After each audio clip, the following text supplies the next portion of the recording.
Di suatu malam yang sunyi, sepi, dengan hujan yang rintik-rintik, Mbak Broto ini didatangi oleh seorang perempuan. Halo teman-teman yang sudah klik video ini, dan bersama Mas Ketep di sini saya ucapkan selamat mampir di channel Mas Ketep. Kali ini kita lagi ada di program Lesehan. Di program ini kita bakal ngebahas banyak hal yang pastinya bakal menarik buat kita ikutin. Program Lesehan ini bakal ngulik-ngulik serta juga sharing apapun itu dengan suasana yang sangat syahdu. Tapi sebelum itu aku kasih tahu dulu ya cara menyenangkan hatiku. Caranya yaitu dengan klik tombol subscribe dan nyalakan lonceng notifikasinya biar aku lebih semangat bikin video-video greget lainnya. Di program Lesehan kali ini kita bakalan ngebahas tentang asal-usul si manis jembatan Ancol dan juga kisah-kisah penampakannya. Jadi buat teman-teman generasi 90-an, pasti dulu kita sering melihat serial Si Manis Jembatan Ancol ini di salah satu stasiun TV swasta nasional. Di serial TV tersebut menceritakan bahwa ada seorang gadis yang mati dibunuh di sekitaran jembatan Ancol tersebut. Kemudian arwahnya bergentayangan di sana. Arwah gadis itu sering menampakkan diri kepada masyarakat sekitar di sekitar kawasan Ancol tersebut dengan paras yang cantik, sehingga sering dijuluki sebagai Si Manis Jembatan Ancol. Bagaimana asal-usulnya dan kisah-kisah penampakannya? Mari kita bahas di sini. Tapi sebelumnya, mari ngeteh, mari bicara. Jangan lupa ngopi, ngopen niati.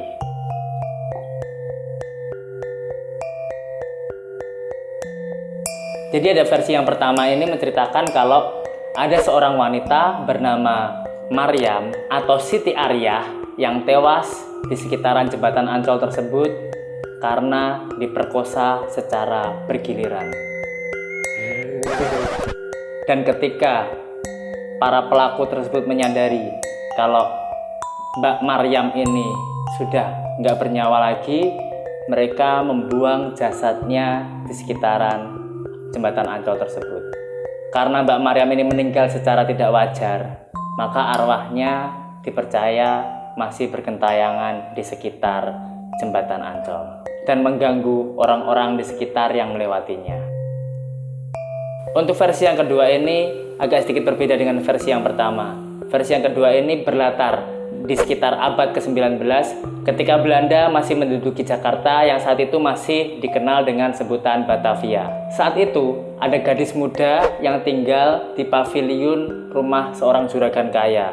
Gadis muda ini tinggal bersama ibu dan kakaknya. Gadis muda ini dikenal dengan nama Maryam atau Siti Aryah. Nah, karena kecantikan dari Maryam ini, makanya sang juragan itu tergila-gila ingin menikahinya. Tapi karena Maryam ini tahu kalau sang juragan sudah mempunyai banyak istri dan tahu kalau dia cuma dijadikan selirnya, maka Maryam ini menolak untuk dinikahi sama juragan tersebut. Sehingga dia melarikan diri dan tibalah dia sampai di kawasan Ancol. Setibanya di kawasan Ancol, secara kebetulan dia bertemu dengan pemilik villa di kawasan Bintang Ancol yang bernama Oi Tambasia. Nah, ibaratnya habis keluar dari kandang buaya, masuk kandang macan, atau mungkin juga bisa masuk kandang singa atau kandang apalah itu namanya. Si Oi Tambasia ini juga suka sama Mbak Maryam ini tadi. Akhirnya dia menyuruh anak buahnya untuk menangkap Mbak Maryam tersebut. Dan ketika anak buahnya ini mau menangkap Mbak Maryam, terjadi perkelahian yang sangat hebat. Mbak Maryam berontak, bahkan sampai Mbak Maryam ini juga harus meninggal. Dan setelah tahu kalau Mbak Maryam ini meninggal, anak buahnya tadi membawa mayat dari Mbak Maryam ini ke areal persawahan di dekat situ. Mereka bermaksud membuangnya di areal persawahan kurang lebih berjarak 400 meter dari jembatan Ancol. Berangkat dari dua kisah tersebut, sampai sekarang di kawasan Ancol masih sering terjadi penampakan gadis yang dipercaya sebagai hantu dari Mbak Maryam ini. Dan orang-orang mengenalnya dengan nama Si Manis Jembatan Ancol. Kisah-kisah penampakan dari Mbak Si Manis Jembatan Ancol ini jadi dari tahun 1960-an sampai 1990-an. Ada beberapa kisah yang sangat populer dan kita akan menceritakannya lagi satu persatu. Yang pertama ada gadis yang menumpang perahu. Jadi di sekitar tahun 1960-an, jembatan Ancol ini dikenal masih berupa empang. Dan di atas empang tersebut ada beberapa perahu. Ketika ada seorang pemilik perahu ini mau pulang ke rumahnya, tiba-tiba ada seorang perempuan yang ingin naik ke dalam perahu tersebut. Akhirnya naiklah ini perempuan ini bersama bapak pemilik perahunya tadi. Berjalanlah ia sampai ke tujuan, dan setelah sampai di tujuan, mbaknya ini tadi membayar. Ketika mbaknya membayar, habis itu pergi, dan tiba-tiba hilang begitu saja. Uang yang diterima itu berubah menjadi daun. Yang kedua, ada cerita pelukis yang ada di sekitaran Ancol.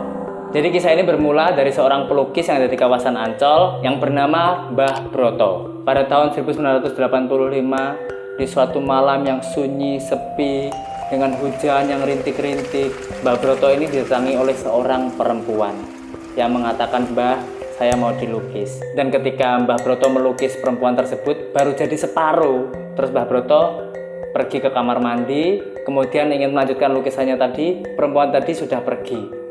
Ketika ditanyakan ke teman-temannya yang lain, katanya perempuan itu jalan ke arah sana gitu misalkan ya. Terus dilihat masih kelihatan tapi tampak belakang, dan perempuan itu berjalannya ngambang atau melayang dari atas tanah.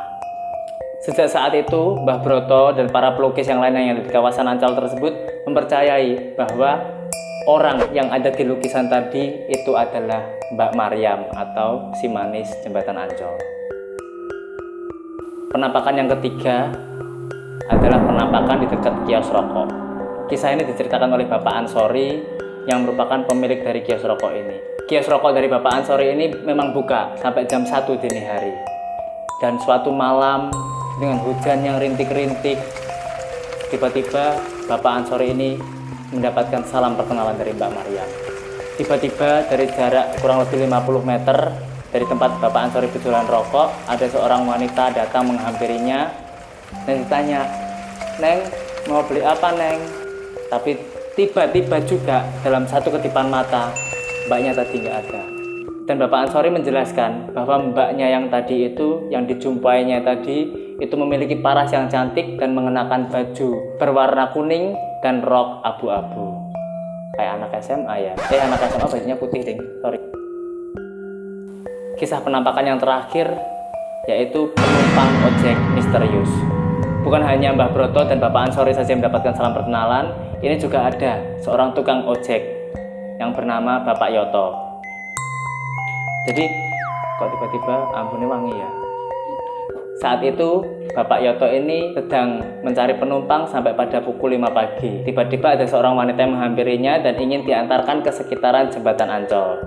Ketika wanita naik, tiba-tiba di tengah perjalanan, Bapak Yoto ini juga mengajaknya ngobrol seperti biasa untuk mencairkan suasana. Tapi setelah sampai di kawasan Ancol, ketika Pak Yoto ini menoleh ke belakang dan mempersilahkan mbaknya ini untuk turun, tiba-tiba ternyata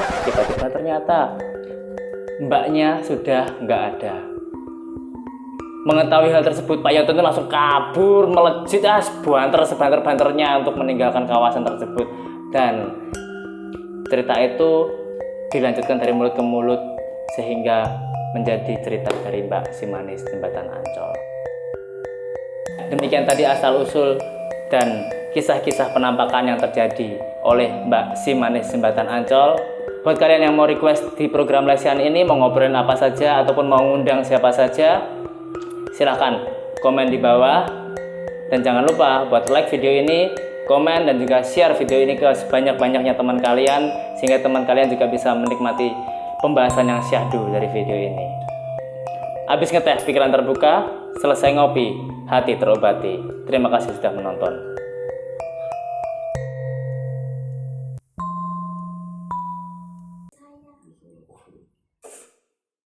Dirubung semut, gajus tangan ngombe semut. Iya lah.